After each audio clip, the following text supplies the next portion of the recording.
के तपाईँ hyper discipline हुनुहुन्छ अनि जान चाहनुहुन्छ यसको पछाडिको कारणहरू? अब मेरो विचारसँग सबैजना एग्री हुनुहुन्छ त्यो त मलाई थाहा छैन, तर पनि मेरो मनमा लागेको र मैले नोटिस गरेको केही कारणहरू भन्न गइरहेछु।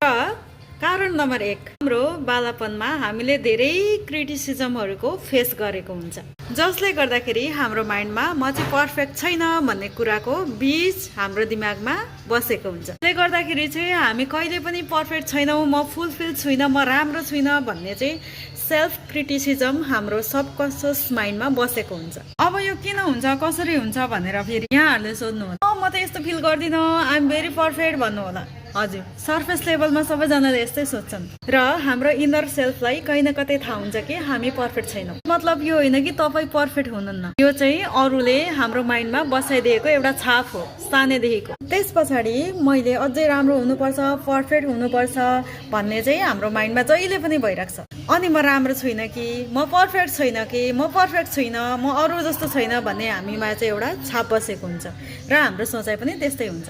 तर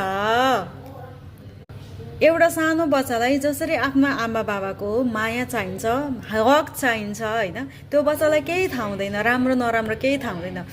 त्यस अवस्थामा हामीले क्रिटिसिजम फेस गरेको कारणले गर्दाखेरि हाम्रो दिमागमा चाहिँ म पर्फेक्ट छैन, मलाई चाहिँ अरूबाट आउटसाइडबाट भ्यालिडेसन चाहिन्छ, अरू कसैले मलाई राम्रो पर्फेक्ट भन्यो भने मात्रै म पर्फेक्ट छु है भनेर चाहिँ हामीले त्यो खालीपनलाई कतै न कतै पुरा गर्न खोजिरहेका हुन्छौँ। त्यसैले हामीले जतिसुकै म पर्फेक्ट हुन्छु, म राम्रो हुन्छु भनेर चाहिँ हाइपर डिसिप्लिन अपनाएर होइन, सुत्ने उठ्ने खाने आफ्नो लाइफस्टाइल एकदम डिसिप्लिनमा बाँच्न चाहेर आफूले आफूलाई नै सप्रेस गरिरहेको हुन्छ।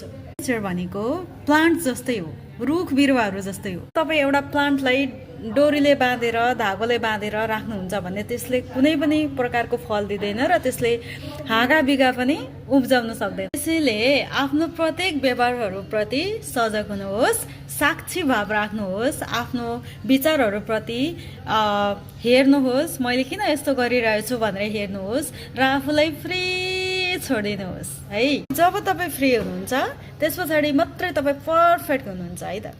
सो हाइपर डिसिप्लिन भनेको आफूभित्र भएको इम्पर्फेक्सननेस जो कि तपाईँ होइन, तपाईँको दिमागमा थोपिदिएको हो, त्यो थोपिदिएको कुराहरूलाई फुलफिल गर्नको लागि हामी दौडिरहेको हुन्छौँ। त्यस्तो नगर्नुहोस् ल। अनि आफूले आफूलाई कहिले पनि स्क्विज नगर्नुहोस्, त्यो कागती जस्तो ननिचोर्नुहोस्, आफूले आफूलाई फ्री छोडिदिनुहोस्। राधे राधे।